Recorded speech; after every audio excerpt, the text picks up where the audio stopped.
Good morning. कैसे हैं आप सब लोग? तो उम्मीद है अच्छे होंगे।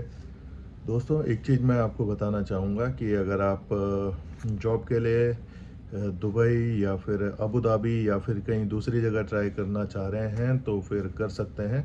लेकिन मैं एक चीज़ आपको बताऊं कि यहाँ पे बहुत सारे जो हमारे इंडिया से लोग आते हैं इधर की तरफ, तो उनमें बहुत सारे जो उनके डीलर होते हैं, जो इनके क्लाइंट्स होते हैं, जैसे कि और जो ब्रोकर होते हैं, ठीक है, वो वहाँ पे बहुत सारा पैसा ले लेते हैं इस चक्कर से कि यहाँ पे आने के बाद उस चीज़ का फीस नहीं कट होता। लेकिन आप जितना भी पैसा वहाँ पे देते हैं ना, ठीक है, मान लो ये टूरिस्ट वीज़ा में अगर यहाँ पे बुलाते हैं, तो फिर उसमें क्या होता है कि टूरिस्ट वीज़ा आने के बाद आपका यहाँ पे भी पैसा कटता है सैलरी के बाद।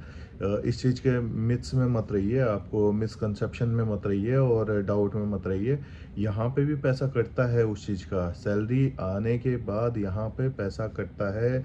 200-300 दराम, 400 दराम भी हर महीने कटता है आपका, ठीक है।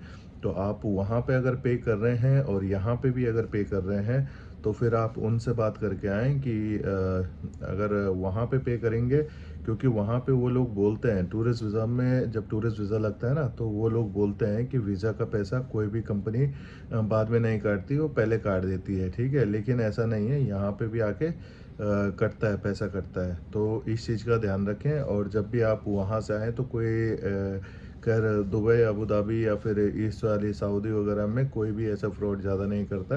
सारे लोग भेज देते हैं। इक्का दुक्का कोई 100 में से 1-2% या 2-4% अगर होंगे जो फ्रॉड करते होंगे किसी के साथ, तो उस चीज़ का आप थोड़ा सा ध्यान रखें। उनका पहले का जो रिकॉर्ड होता है ना, जितने लोगों को उन्होंने यहाँ पे भेजा होता है, कोई भरोसे वाला आदमी होता है तो ही या फिर जिसका जेन्युइन रिकॉर्ड होता है, उससे आप यहाँ पे आने के लिए रिक्वेस्ट कर सकते हैं और वैसे ज़्यादा चक्करों में ना पड़े, ठीक है। और जो सैलरी पैकेज वगैरह होता है, सैलरी पैकेज ठीक ठाक होता है, ऐसा कुछ नहीं होता है कि जो है यहाँ पे फिर क्या होता है कि खाने पीने का जो मेस खाना पीना प्रोवाइड करती है, उसके लिए फिर मैं आपको एक चीज़ बताऊंगा कि खाने पीने का यहाँ पे जो सिस्टम है, वो मेस के अंदर बहुत बेकार है, ठीक है, कोई ख़ास नहीं है। आपको खाना भारी खाना पड़ेगा, तो उसका 300 दराम में कुछ नहीं होता है। कम से कम 400-500 दराम आपको खाना अपने लिए रखना पड़ेगा। 10 दराम का यहाँ पे एक टाइम का खाना होता है, ठीक है। वहाँ पे आने से पहले लोग बोलते हैं ना, बोला जो है 3-4 दराम का खाना हो जाता है, तो 3-4 दराम का कुछ नहीं मिलता है भाई। 1 दराम की एक चाय होती है, कभी कभार 2 दराम की एक चाय होती है, ठीक है। एक बिस्कुट का पैकेट कम से कम 1.5 दराम का होता है, 1-1.5 दराम का, 2 दराम का होता है बिस्कुट का पैकेट, ठीक है। एक रोटी 1.5 दराम की होती है, और रोटी वो वाली होती है मैदे वाली। अगर आटे वाली खानी है तो वो भी 1.5 दराम की होती है। लेकिन फिर वही है, कम से कम जो है आपको 3-4 रोटी खाओगे।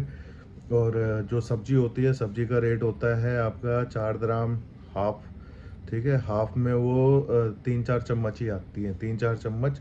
हाफ हाफ जो सब्जी का हाफ प्लेट होती है ना, उसमें 3-4 चम्मच आती हैं, और जो फुल प्लेट होती है उसमें एक कटोरी सब्जी आती है। तो उस चीज़ का आप देख लें कि 7 दराम, 6 दराम, 7 दराम के ऐसे आपका सब्जी पड़ेगा, और 3 से 4 रोटी आपका जो है पूरा टोटल मिला के 10 दराम का बैठता है। उसके साथ आप अगर चाय वाय लेते हैं तो उसका 1 दराम एक्स्ट्रा है। अगर आप कुछ और लेते हैं उसके साथ, मान लो एक प्लेट खाना खाते हैं ना, तो उस प्लेट में भी जो है 12-13 दराम की एक प्लेट आती है, जिसमें थोड़ा चावल होता है, 2 रोटी होती है, सब्जी या दाल कुछ होगा, ठीक है।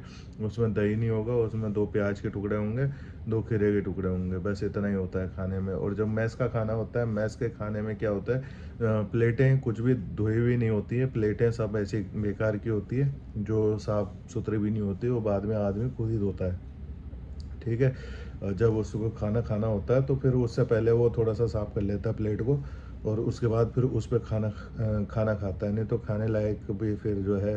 और इंडियन जो मैस होता है उसमें कोई खाना भी इस तरीके से नहीं होता है कि जो है क्या दे रहे हैं, डेली इनका उपमा हो गया, ठीक है।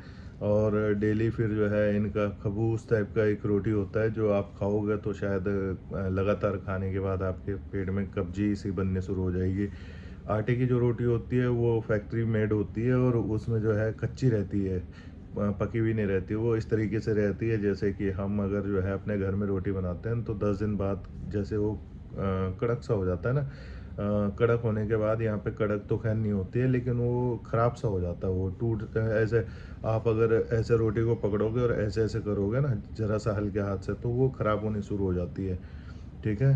और अगर आप आ रहे हैं तो आप आएँ, लेकिन थोड़ा-सा चीज़ों का ध्यान रखें। अगर आपको कोई इंडाइजेशन वाली कोई प्रॉब्लम होती है तो आप ट्राई ना करें, ठीक है? क्योंकि खाना आपको बाहर खाना है, और जो सैलरी पैकेज वगैरह देते हैं, तो सैलरी पैकेज में से भी डिडक्शन होके आपके पास आता है पैसा, ठीक है ना? तो ध्यान से आएँ।